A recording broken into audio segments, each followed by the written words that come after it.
Hi, I'm Scotty. Welcome to Scotties Clock World.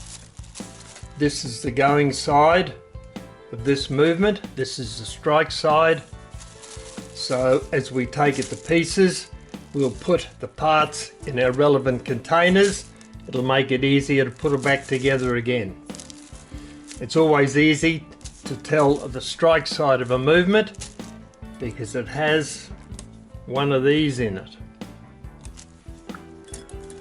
I can get it out. There we go. Thank you. And over there.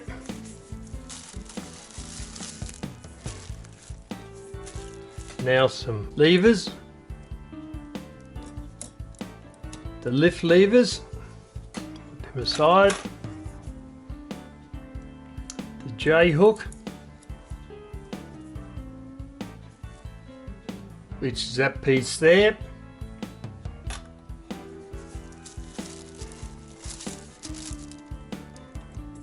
Take this out first. The motion works. Look how oily that is. That is shocking. It seriously needs a good clean. Motion works. Come over there.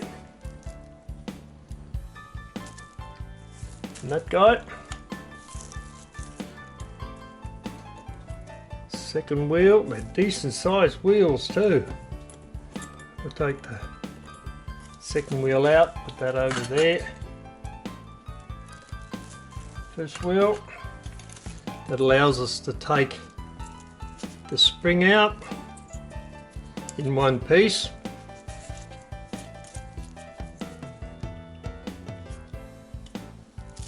There's the mainspring clamp. We'll remove that. We'll put the mainspring into a spring winder. We'll remove that. We'll open up the spring, we'll clean it, grease it, and put it back on after this brass has been through the ultrasonic. Okay, strike side. One. Second one.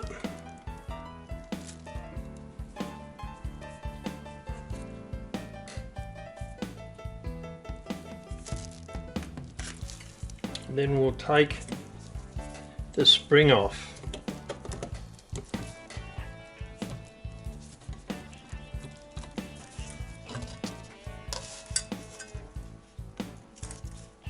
That is super greasy. Good grief.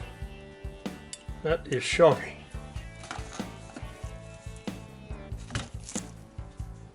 Look at all the grease in my hands from just taking that off.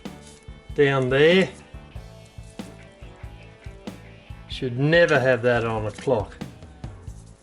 It attracts dust, and before too long it'll slow your clock right down and stop it working. Atrocious. Okay, that's the back plate. Now we'll get the parts ready to put into an ultrasonic cleaner.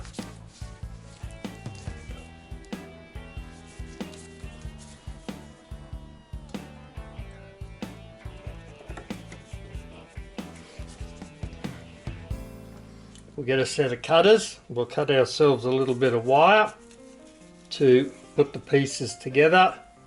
So once they come out of the ultrasonic, we'll know which part of the clock they come from.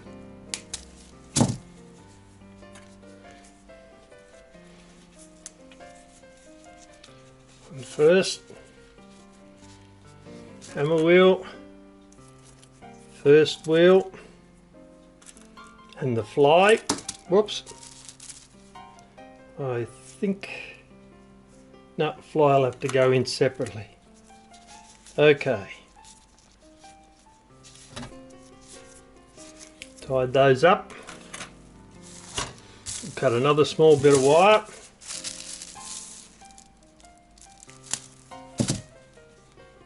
Bend him in the middle. We'll put the Motion Works parts on this piece of wire.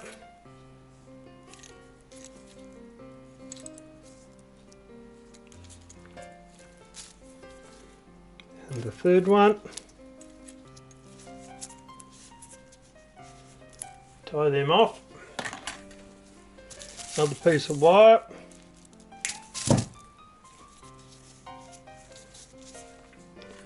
The going train wheels. Second wheel. First wheel.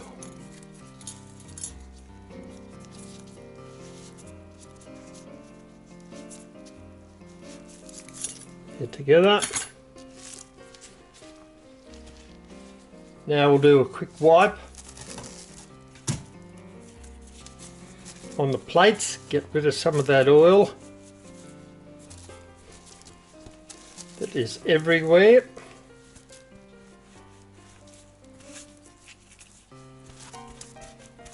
Make it easier for the ultrasonic cleaner to work.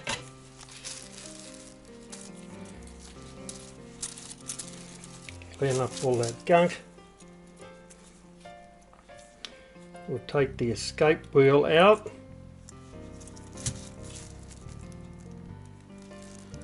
Put it over there.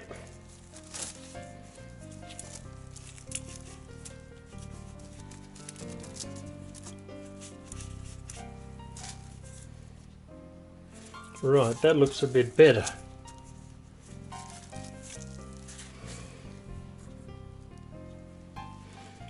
Now we'll take the mainsprings out. This is our Seth Thomas movement. We've contained the springs with mainspring clamps.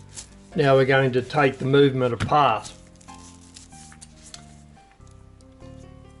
First up, we'll remove the pendulum rod and suspension spring, which is that part there.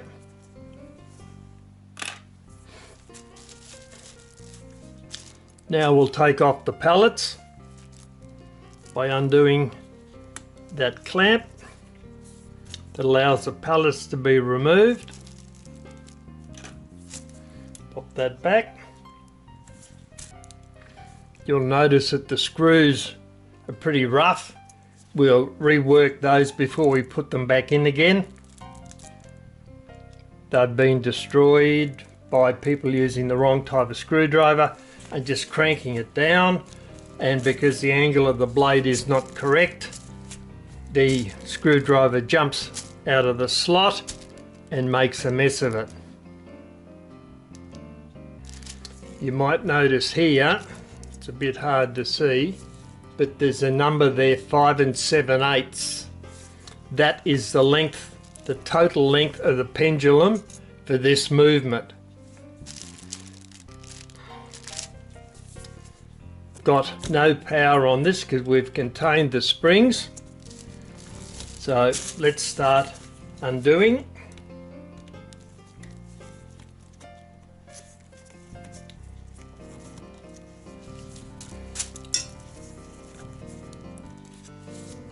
Two.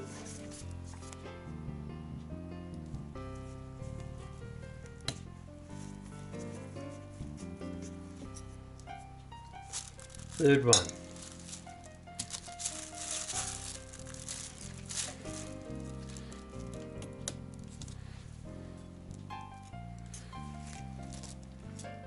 We've got one there also. I'll use a smaller screwdriver for that.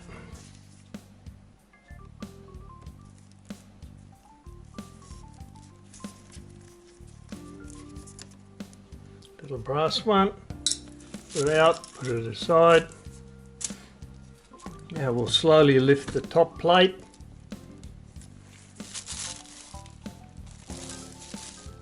There's another screw in there under the escapement wheel. Loosen that, remove it, put it aside. Now we should be right to take the plates off. Slowly ease them up. There may still be a little bit of tension in the movement between the wheels, so we'll very carefully remove that. Motion works is caught, we'll release that. And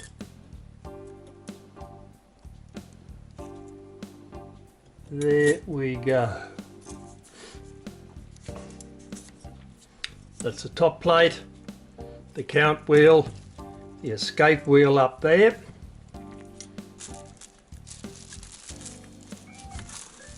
And that is the movement. I'll put these back in place. We can see what it looks like. The levers have moved, fallen out.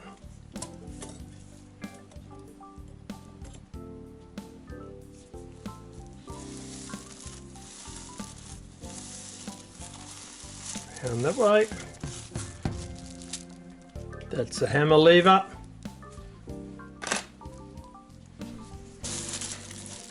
So that's what we've got before we start taking it to pieces.